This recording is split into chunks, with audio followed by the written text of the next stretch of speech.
इतिहास के सर्वशक्तिशाली महान मुस्लिम योद्धा जिन्होंने अच्छे अच्छों को धूल चटा दी थी, जिसका नाम सुनते ही दुश्मन थर थर कांपने लगते थे। इन्होंने अपनी ताकत के बल पर कई जंग में फतेह हासिल की है, जिनका जन्म इस्लाम की हिफाजत के लिए हुआ था, जिन्होंने 100 से भी ज्यादा युद्ध लड़े और सभी में जीत हासिल की।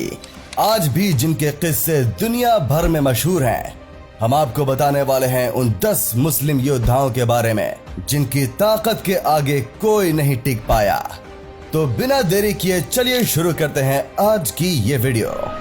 Number 1, Mohammed the conqueror.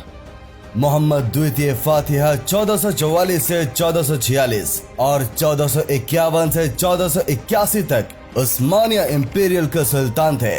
इन्होंने सिर्फ 21 साल की उम्र में युद्ध करके फतेह हासिल की। इनका जन्म तुर्की के आदिन में हुआ था।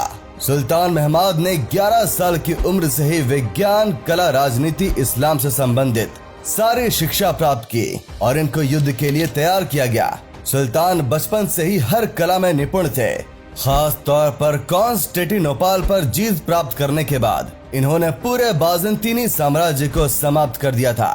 तब से ये और ज्यादा मशहूर हो गए। ये इस्लामी इतिहास में अपनी बहादुरी के लिए जाने जाते हैं। देश की आवाम इन्हें विजेता के विजेता कहती है। मोहम्मद सुल्तान न केवल बहादुर और शक्तिशाली थे, बल्कि उदार सुल्तान भी थे।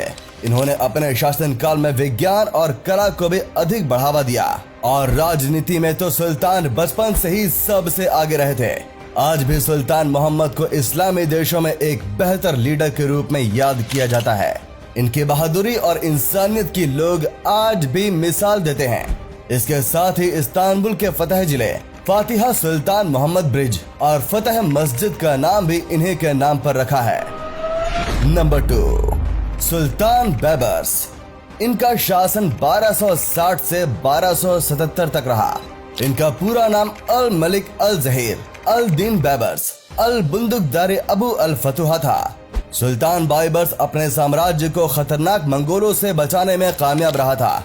मंगोलों को तो सभी जानते हैं, जिन्होंने पूरी दुनिया में कोहराम मचा दिया था, जिससे पूरी दुनिया डरी हुई थी। लेकिन सुल्तान बैबर्स के आगे जरा भी टिक नहीं पाया। सुल्तान एक बेहतर सेना नायक भी माने जाते थे। ऐसा माना जाता था कि इस्लामी लोगों के बीच बैबर्स का जन्म मुस्लिम लोगों की हिफाजत के लिए हुआ था। बैबर्स एक अच्छे सेना, अच्छे नायक भी थे। बैबर्स ने अपनी फौज को इस तरह से तैयार किया था कि वो किसी के साथ भी युद्ध कर सकती थी। इसीलिए बैबर्स की फौज मंगोलों से भी खूब जमकर लड़ी और जीत हासिल की। नंबर 3, अर्तुगरुल गाजी। उस्मानिया सल्तनत के संस्थापक उस्मान गाजी के बेटे थे। हाल ही में एक नई वेब सीरीज आई थी जिसमें अर्तुगरुल गाजी के बारे में बताया गया और इसमें इनकी बहादुरी को बखूबी दर्शाया गया था। ये सीरीज यूथ के बीच काफी पॉपुलर रही। इससे पहले इनके बारे में बहुत कम लोग जानते थे, मगर अब दुनिया भर के लोग इनके फैन बन चुके हैं। दुबई, तुर्की, अफगानिस्तान में भी इनके चर्चे होने लगे हैं। इनका पूरा नाम अर्तुगरुल बिन सुलेमान शाह था। अर्तुगरुल ने इस्लाम के लिए बहुत अच्छे कार्य किए, जिसके लिए इन्हें एक चैंपियन के तौर पर जाना जाता था। इनके पिता की मौत के बाद इनका पहला मुकाबला सीधा रोम की शक्तिशाली सेना से हुआ। इस युद्ध में अर्तुगरुल गाजी की फतेह हुई। इन्होंने सल्तनत उस्मानिया की बुनियाद रखी, जो अब तक विश्व की सबसे मजबूत सल्तनत के रूप में हर जगह प्रतिष्ठित है। सोगोत शहर में इनका मकबरा है, जहां इन्होंने अपना पहला युद्ध लड़ा था।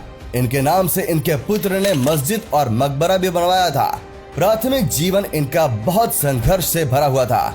उस दौर में यरूशलेम के लिए इस्लामी, यहूदी और ईसाइयों के बीच झगड़े होते रहते थे, लेकिन ये बचपन से ही बहुत बहादुर थे और सभी मुश्किलों का सामना जमकर किया करते थे। अर्तुगरुल गाजी को आज भी एक महान योद्धा की तरह याद किया जाता है। Number 4, Timur Lang. इनका नाम तो आप सब ने पहले भी सुना होगा। इन्होंने 14वीं शताब्दी में तैमूर राजवंश की स्थापना की। तैमूर का जन्म उज्बेकिस्तान के समरकंद में 1336 में हुआ था। तैमूर का राज्य इतना बड़ा था कि पश्चिम एशिया से लेकर मध्य एशिया तक फैला हुआ था और भारत की सीमा तक भी पहुंच चुका था। तैमूर विश्व को जितना चाहता था और इसकी ताकत में चंगेज खान और मंगोल भी पीछे थे। तैमूर उस्मानी तुर्कों की एक बड़ी फौज से लड़ा और युद्ध में कुशल होने की वजह से तैमूर ने तुर्की को भी हरा दिया था। तैमूर को वास्तुकला का शौकीन बताया जाता है। तैमूर ने कई इमारतें बनवाई जिनकी कला शैली बहुत अद्भुत थी। 1405 में तैमूर की मृत्यु हो गई और उसकी मृत्यु के साथ ही तैमूर का सारा साम्राज्य भी समाप्त हो गया। यहाँ तक कि तैमूर के दुश्मन भी ये बात कहते हैं कि तैमूर में ताकत और साहस कूट कूट कर भरा हुआ था। हालांकि तैमूर एक साधारण से परिवार का था और शारीरिक रूप से भी अपाहिज था, लेकिन इसके बावजूद भी तैमूर ने एक अपनी बड़ी फौज बनाई और विश्व को जीतने के मकसद से निकल गया। इसकी सेना भी तैमूर को एक अच्छा नेता मानती थी। मोहम्मद बिन कासिम, इन्होंने 711 से 715 तक जितनी भी लड़ाई लड़ी उनमें से लगभग सभी में मोहम्मद बिन कासिम को फतेह हासिल हुई। इनकी जीत में से कुछ मुख्य जीत शामिल है, जिसमें देवल विजय, नून विजय, सहवा विजय, रावर विजय, अलूर और मुल्तान विजय शामिल है। मोहम्मद बिन कासिम का जन्म सऊदी अरब के ताइफ शहर में हुआ था। मोहम्मद बिन कासिम ने युद्ध लड़े और सभी में फतह भी हासिल की। उस हिसाब से मोहम्मद बिन कासिम एक बहादुर इस्लामी योद्धा के नाम से आज भी मशहूर हैं। नंबर 6, हारून अल रशीद। ये 5वें अब्बासी खलीफा थे। इनका शासन 786 से 809 तक रहा। इनका जन्म 773 ईस्वी को ईरान में हुआ था। इनके शासनकाल को इतिहास में स्वर्ण युग बताया गया है। हारून राशिद को सबसे अच्छी शख्सियत के रूप में याद किया जाता है। ये बहुत बड़े कला प्रेमी थे। हारून राशिद की सल्तनत मध्य एशिया से लीबिया तक फैली हुई थी। उन्होंने जो कुछ भी किया समाज के लोगों के लिए किया, इसीलिए आज भी हारून रशीद को एक नेक दिल इंसान माना जाता है। नंबर 7, तारिक बिन जियाद। एक मुस्लिम कमांडर तारिक बिन जियाद अफ्रीकी बर्बर नस्ल के थे। 711 से 718 ईस्वी में वीसी गोथिक हिस्पानिया की इस्लामी उम्मियत विजय अभियान किया था। उम्मियत खलीफा अल वालिद के हुक्म से एक बड़ी सेना का नेतृत्व किया था। नेतृत्व का काम इन्होंने बखूबी निभाया, जिसकी वजह से तारिक बिन जियाद को एक बेहतरीन कमांडरों में गिना जाता है। Number 8, Salahuddin Ayyubi. 100 से भी ज्यादा जंग के विजेता सलाहुद्दीन अय्यूबी को इतिहास में न सिर्फ इस्लामी इतिहास बल्कि पूरी दुनिया के इतिहास का सबसे मशहूर और बहादुर योद्धा माना जाता है। 1137 ईस्वी में इराक के तकरियात शहर में इनका जन्म हुआ। सलाहुद्दीन अय्यूबी ने 1187 में पूरे यूरोप की फौज को मात दी और बैतुल मुकद्दस को आजाद किया। प्राथमिकी 1186 ईस्वी में क्रूसेडर्स का हमला हुआ। इसमें सुल्तान ने उनके करीब 30,000 लोगों को मार गिराया। क्रूसेडर्स को युद्ध में धूल चटा दी। इस जंग के बाद न सिर्फ इस्लामी लोग बल्कि बाहर के रहने वाले ईसाई लोग भी उनकी वाह वाह करने लगे।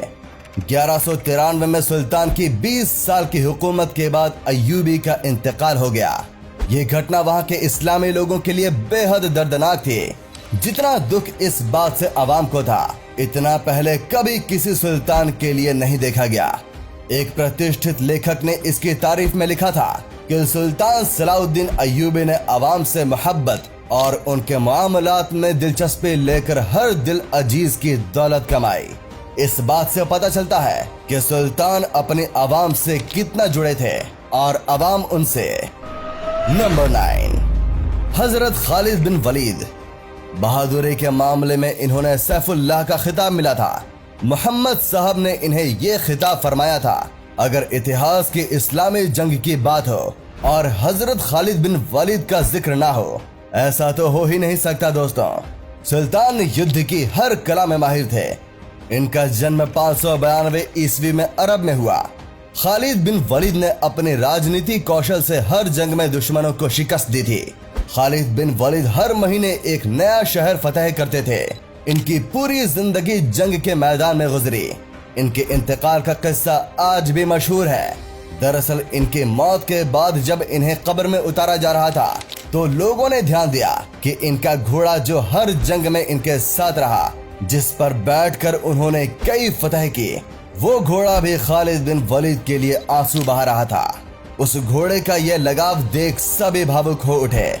ऐसे बहादुर योद्धा को कोई भी नहीं भूल पाएगा, जिनकी कुर्बानियों की वजह से आज दुनिया में इस्लाम का परचम लहरा रहा है। नंबर 10, हजरत अली। इनका जन्म मुसलमानों के तीर्थ स्थल काबा में 600 ईस्वी में हुआ था। इनका नाम अली इब्ने अबी तालिब है, जिन्हें बाद में हजरत अली के नाम से जाना गया। इतिहास में हुनैन की जंग एक महत्वपूर्ण हिस्सा है, जिसमें हजरत बहुत बहादुरी से लड़े और इस्लामी लोगों की रक्षा की। उनकी ताकत असीम थी, जिसका अंदाजा भी नहीं लगाया जा सकता। हजरत अली ने सबको अच्छे और नेक रास्ते पर चलने का पाठ पढ़ाया और खुदा पर भरोसा रखना सिखाया। हमेशा बुरे कर्मों से दूर रहने की भी सीख हजरत अली ने दी। इस तरह अपनी बहादुरी और नेतृत्व के लिए हजरत अली इस्लाम के इतिहास में हमेशा के लिए अमर हो गए। तो दोस्तों, ये थे मुस्लिम योद्धा जो आज भी हमारे बीच मशहूर हैं और इनकी बहादुरी के किस्से आज भी लोगों को बड़े गर्व से सुनाए जाते हैं। हमारी आज की ये वीडियो आपको जरूर पसंद आई होगी। अगर आपको ये वीडियो पसंद आई हो तो इसे लाइक और शेयर जरूर करें और कमेंट में अपने पसंदीदा योद्धा का नाम लिखना ना भूलें।